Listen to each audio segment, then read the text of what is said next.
What is up, my fish tank guys and girls? Today I'm going to be talking to you about the fish tank tower. You haven't seen any videos about the fish tank tower in quite some time, and that's because it just isn't working out the way it's set up. So I've decided to go the extreme route and demolish this thing, take it out, start over, start new, get a new tank, I don't know, build something new, I'm not sure.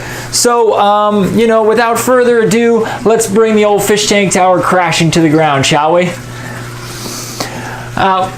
Come on, guys. I'm not a very good actor, but you know that I wouldn't destroy this thing. It took me a long time to build, cost me a decent amount of money, and I really like the idea, but instead of destroy it, let's figure out how we can fix it.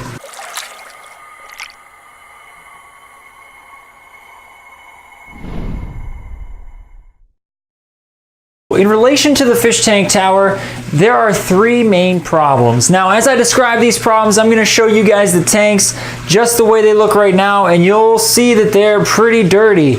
And to be honest with you, 75% of the time, that's exactly what these tanks look like. And for me, it's because of these three problems that the tanks look like that. Obviously, the reason the tanks get so dirty and look so terrible is because the fish keeper or aquarium owner does not have the time or does not put in the time to maintain the tanks. Now, I quite simply don't have the time. So I have to look at what I can do to make maintenance easier when it comes to the fish tank tower. Now, the first problem is quantity of tanks and volume of water. Now, I would argue that all volumes of water are not equal. You would look at these three tanks and say, well, that's just 60 gallons of water. It's like having a 60-gallon tank. Well, it's actually not. It's a little bit more work than that because you still have three separate tanks. You have three separate environments to maintain. You have three separate sets of glass to clean, gravel to siphon. Having a 60-gallon tank would be easier to maintain than three 20-gallon tanks. So that's the first problem. The second problem is due to the height of the fish tank tower and the fact that I have one return pump sending water from the sump to all three tanks, the turnover and flow in the tanks is not great. The flow itself in each tank is okay because of the power heads that I have, but the turnover down to the sump and my primary means of filtration is not the greatest. So that's the second issue. And last but not least, the filtration in the sump is not the greatest.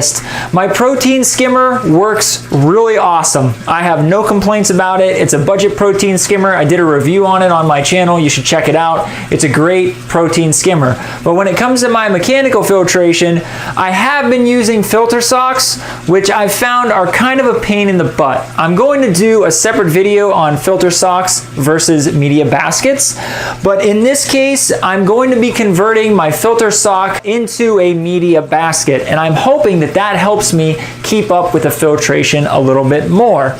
So what are some of the other changes that I'm going to be making? Well, the biggest change is that the fish tank tower is no longer going to be a fish tank tower. Sad, I know, but that's okay. We'll get through it together, I promise.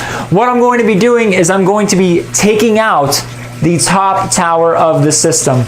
That's going to remove one tank from cleaning. It's going to remove 20 gallons of water, so less quantity, volume of water.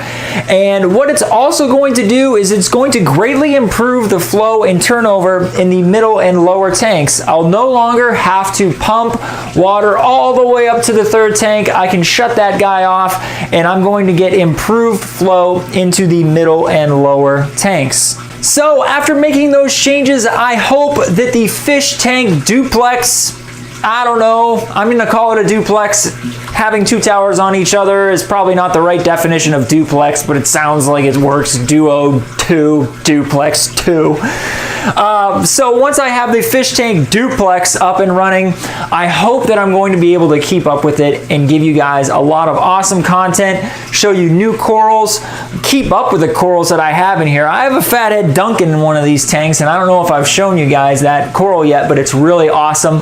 Luckily, it is doing well, even though the tanks are super dirty. So I hope with these changes, the fish tank tower, now going to be the fish tank duplex, will be something that I can feature on my channel that you guys will enjoy checking out and watching the progress of, just like you do when it comes to the BioCube in the Saltwater Rookie series. So, once again, I'm the Fish Tank Guy. Thank you so much for checking out my channel. Please subscribe if you have not done so. You can follow me on Twitter and Instagram. You can also check out my podcast, the Fish Tank Guy podcast. And I hope you guys like the format of the new video. I changed things up a little bit. You saw the new logo and animation earlier. There's going to be a short animation outro, and then there's going to be a little outro at the end, so stay tuned for that.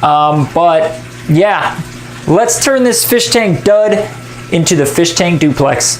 That was terrible. All right, until a future Fish Tank Guy video, I will see you guys soon.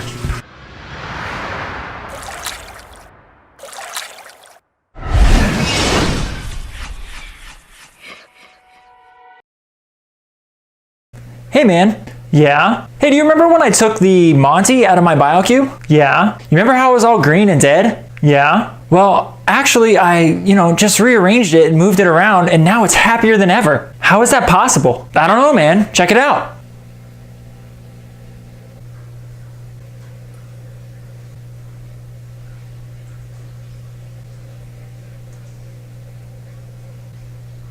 You're an idiot.